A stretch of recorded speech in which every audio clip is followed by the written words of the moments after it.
नमस्कार, one India Hindi में आपका स्वागत है। बिहार में विधानसभा चुनाव को लेकर सत्ताधारी एनडीए में सीट शेयरिंग फॉर्मूला फाइनल हो गया है। अब सभी को इंतजार इसके ऐलान का है। इस बीच भारतीय जनता पार्टी ने उम्मीदवारों की लिस्ट को लेकर भी चर्चा पूरी कर ली है। सूत्रों के मुताबिक पार्टी इस बार उम्मीदवारों की सूची में बड़ा सरप्राइज देने की तैयारी में है। सूत्रों के हवाले से खबर है कि पार्टी इस बार 5 से 6 मौजूदा विधायकों के टिकट काट सकती है। यही नहीं, मौजूदा विधायकों के किसी करीबी और रिश्तेदारों को भी टिकट नहीं देने पर विचार किया गया है। बिहार चुनाव को लेकर दिल्ली से पटना तक बीजेपी के वरिष्ठ नेताओं की बैठकों का दौर जारी है।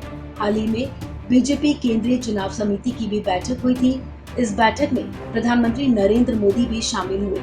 सूत्रों के मुताबिक इस बैठक में पार्टी ने फैसला लिया कि इस चुनाव में किसी भी विधायक, सांसद या फिर मंत्री के करीबियों या फिर रिश्तेदारों को टिकट नहीं दिया जाएगा।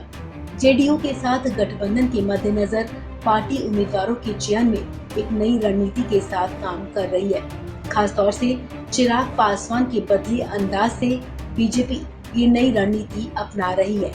इस बीच पार्टी के बिहार चुनाव प्रभारी देवेंद्र फडणवीस और पार्टी महासचिव भूपेंद्र यादव ने एलजेपी को मनाने और बीजेपी जेडीयू के साथ गठबंधन में रखने को लेकर गृह मंत्री अमित शाह, पार्टी अध्यक्ष जेपी नड्डा से भी बात की। साथ ही पार्टी की केंद्रीय चुनाव समिति की बैठक में भी इस मुद्दे को उठाया गया। हालांकि सूत्रों ने स्पष्ट किया है कि एलजेपी की वापसी की संभावनाएं न के बराबर है। वहीं एलजेपी अध्यक्ष चिराग पासवान साफ तौर पर ही कह चुके हैं कि पार्टी बिहार चुनाव में बीजेपी के खिलाफ उम्मीदवार नहीं उतारेगी। ऐसे में जेडीयू भी खास रणनीति के तहत पीएम मोदी और नीतीश कुमार की संयुक्त रैली कराने पर विचार कर रही है। इसके जरिए जेडीयू जनता में ये संदेश देने की कोशिश करेगी कि एलजेपी के बाहर जाने से बीजेपी जेडीयू के रिश्तों में कोई फर्क नहीं पड़ा है, बल्कि ये गठबंधन पहले से और ज्यादा मजबूत हो गया है।